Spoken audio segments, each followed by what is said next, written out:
Eh bien bonjour tout le monde et bienvenue au 6e épisode du Coup de sifflet avec votre animateur Thomas Dessureau.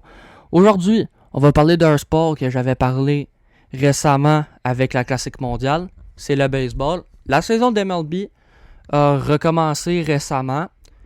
Les Blue Jays qui ont gagné quelques games puis qui en ont perdu quelques, je vais vous faire le topo. Ils ont eu en premier leur premier match de 3, ça a été contre les Aces d'Oakland qui déménagent à Vegas. Ils ont gagné les 3 matchs. Premier match 3-2, le deuxième match 8-7, puis le troisième match 5-2. Moi, je veux juste parler d'une performance en particulier. Les Jays, pendant la saison morte pis tout, ils sont allés signer un japonais, Okamoto. Désolé, je ne me rappelle plus de son prénom parce que j'ai juste l'habitude de l'appeler Okamoto puis d'entendre Okamoto. Il t'a fait son premier home run dans l'uniforme des Jays, dans l'uniforme de la MLB. Puis sérieusement, c'était magnifique parce que il a commencé. Il a pas fait son home run dans la première game, mais à la deuxième game face aux Aces. Puis après, on a eu un match de 3 qui a été difficile pour eux autres. Ils ont perdu le premier match de cette série contre les Rockies dans la série de 3. 14-5. Pourtant, les Rockies, les dernières années, n'étaient pas les meilleurs de la ligue. Fait que ça me surprend beaucoup. Mais peut-être qu'ils vont causer une surprise parce que deuxième match, les Jays ont gagné 5-1. Mais le troisième match, le Rockies a gagné 2-1. C'était égal, mais ils ont quand même perdu. Puis à l'heure qu'on se parle, ils vont affronter les White Sox. En ce moment que je suis en train d'enregistrer à 4h58 pour être précis, les Jays sont dans le haut de la 10e face aux White Sox. C'est 3-3. J'espère qu'ils vont gagner le match. On verra peut-être après si le match va finir, si j'aurai le temps de vous dire le score. Peut-être pas. Vous irez voir par vous-même. Mais c'est ça. Fait que les prochains matchs, c'est contre les White Sox. Les 2 prochains matchs White Sox. Puis après, on pogne en série 3 les Dodgers, les Twins. Puis pour finir, les Brewers. Puis après, on va continuer. Je vais pas vous faire la liste parce que ça va prendre 6 minutes. Là. Puis j'ai d'autres sujets plus avec le hockey vu qu'on est dans les séries à vous parler. En parlant de hockey, on va tomber sur le sujet. En ce moment, la course aux séries continue. Il reste 2 semaines avant que la saison finisse. On assiste à beaucoup de bangers en anglais. En d'autres, des équipes qui remontent dans le classement, qui descendent dans le classement, qui font peur dans la ligue. Comme en ce moment, dans l'Est, l'Atlantique, le Lightning puis les Sabres sont premiers de l'Atlantique, suivi du Canadien, des Bruins, des Sénateurs et Red Wings à égalité. Les Bruins sont à 94 points, Sénateurs, Red Wings 88. Montréal manque juste une victoire pour avoir le 100 points. Puis peut-être égaler le Lightning, les Sabres s'ils perdent leur prochain match. Dans la division métropolitaine, on a les Hurricanes qui se sont qualifiés. On avait juste Colorado qui s'était qualifié tout seul. Maintenant, on sait que... désolé de la mauvaise information. T'avais Colorado, oui, mais t'avais Minnesota aussi qui s'était qualifié. Les Hurricanes ont eu leur passe droit. Suivi des Pingouins, des Islanders, des Blue Jackets, des Flyers, puis les autres équipes Capitals, Devils, Rangers. Ça va être tough, parce que eux autres, si on check l'écart, ils peuvent toujours se qualifier, mais les Bruins sont à 94, fait que les Pingouins sont à 2 points de différence, les Islanders sont à 89. Fait qu'il y a peut-être encore des chances. Il ne faut pas oublier que c'est 8 équipes qualifiées. Fait que 16 équipes. Fait qu'en ce moment, si on fait le topo de l'Atlantique, les Hurricanes sont qualifiés, les Lightning sont qualifiés, les Sabres sont qualifiés, les Canadiens sont qualifiés, les Bruins sont qualifiés, les Islanders sont qualifiés, les Blue Jackets, puis les Sénateurs seraient qualifiés. C'est pas mal ça qu'il y a en ce moment dans le classement de l'Est. Dans l'Ouest, je ne savais pas ça, mais une nouvelle équipe a aussi eu leur laissez-passer. Ou peut-être ils l'ont eu avant le Wild. C'est les Stars de Dallas qui ont leur laissé-passer eux autres aussi, comme le Colorado. Fait qu'eux autres, Colorado, leur saison de feu, là, 108 points en 74 matchs. Là. Ils ont 49 victoires pour 15 défaites puis 10 défaites en prolongation. On va se le dire, là.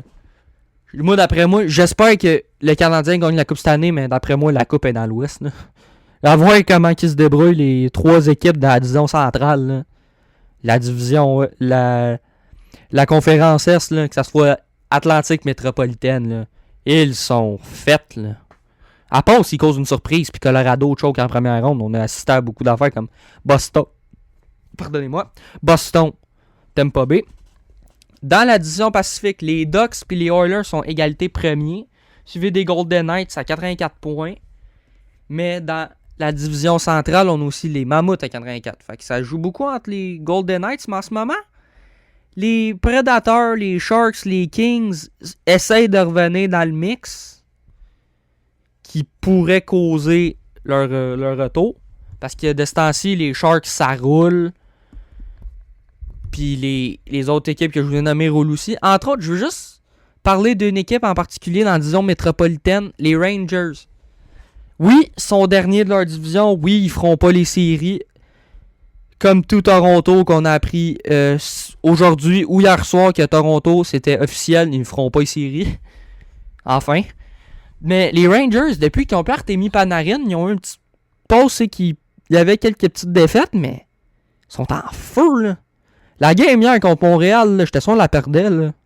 C'était 2-0, on s'est ramené 2-2, une chance Mr. Saturday Night, ou plutôt Monsieur n'importe quelle nuit, là, a réussi à scorer le troisième but, parce que je pense que, sérieusement, Trocheck, Lafrenière, Adam Fox, Will Cooley, toute la gang, ils nous remontaient ça, puis ils scoraient, là. Ça en était quelque chose, là. Mais au moins...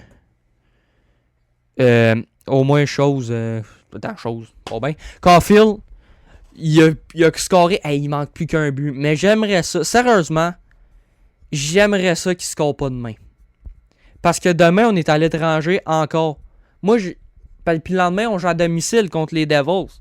Fait que j'attendrais pas qu'il score demain, mais qu'il score dimanche. Parce qu'on va se le dire, là, quand un gars score 50 buts à l'étranger, c'est pas le même pop que quand c'est un gars qui score 50 buts à domicile. Là. Puis en plus, Caulfield, c'est le préféré du public. Là. Depuis longtemps. Là. Dans les sondages, je pense que tu demandes, oui, peut-être il va être proche avec Hudson, Demidov, eux autres vont être proches de Caulfield, Slav, Suzuki, mais Caulfield, il est aimé depuis très longtemps par beaucoup de fans des Canadiens. Puis sérieusement, je vais en parler là, de Caulfield. Là.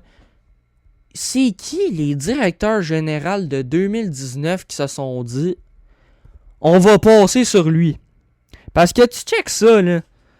À la draft de 2019, le premier pick, c'est un méchant bon pick avec Jack Hughes. Mais deuxième pick, Capo Caco, qui c'est pas le meilleur. Troisième pick, Kirby Dack. Quatrième, Bowen Byram, qui a su se prouver. Puis je vais pas faire le top, mais je vais juste vous dire, à partir du top 10 jusqu'à notre pick, 10e, Vancouver, Vasily, Podkolzin. Podkolzin qui est un bon attaquant de 3-4e trio. Qui joue même pas à Vancouver et qui joue en ce moment à Edmonton. Arizona, Victor Soderstrom. Je ne sais même pas c'est qui. Je pense qu'il a joué dans la Ligue nationale, mais il a pas joué assez de matchs pour qu'on le connaisse. Minnesota, Matthew Boldy. Un très bon pick, je peux comprendre pourquoi. Floride, Spencer Knight. Ouais, c'est un bon goaler, mais bof, il égale pas Caulfield. Puis Philadelphie, Cam York. Cam York, c'est un bon défenseur, mais quand pas grand chose à dire pour de vrai sur Cam York, pour de vrai. Là. Il est bon, ben Philadelphie, tu l'entoures d'un bon défenseur avec lui, puis on est bien correct. Là. Puis sérieusement, bien content qu'on a drafté Caulfield, moi. J'ai juste dans la tête là, la scène de Bergevin qui est crampé quand il passe sur Caulfield. Là. C'est pas mal le seul bon pick que Bergevin a fait depuis un méchant bout. Là. Quand Bergevin était là. Bon, on va pas revenir là-dessus. Là. Peut-être que je vous ferai un épisode spécial sur les anciens boss ou juste sur le draft du Canadien. Parce que sérieusement, on pourrait en faire un épisode de bon 15-20 minutes, de vrai. Parce qu'avec toutes les erreurs qu'ils ont faites, on peut en parler beaucoup. Mais là, on va parler en ce moment plus dans la saison. Fait que là, on est à 2 semaines de la fin de la saison. En ce moment, Montréal est encore dans les séries. Il me semble que j'ai vu via les internets qu'on était à 99,4% de faire les séries. Fait d'après moi, une autre victoire pour on est qualifié. On va se le donner. Là. Mais sinon, ce fut vraiment bref dans la Ligue nationale. Comme je vous dis, il y a eu beaucoup de victoires d'équipes qui veulent essayer de remonter dans le classement. Des équipes qui perdent puis qu'il faut pas qu'ils perdent. Hier, on assistait à des bons matchs, Montréal Rangers. Hier, Logan Stanley qui a décidé de se pogner contre Brady Tkachuk, que je trouve que c'est une très bonne idée. À un moment donné, il faut leur... Les Tkachuk, il faut à un moment donné les replacer dans leur coin. Là. Monsieur se pense meilleur que tout le monde, mais ils le sont pas. Fait que, ce fut tout pour cet épisode. J'espère que vous avez aimé mon épisode spécial sur le baseball puis le hockey. Ce fut Thomas Dessureau. J'espère que vous avez aimé mon épisode. Allez écouter les autres que j'ai fait avant. Merci beaucoup. Ciao.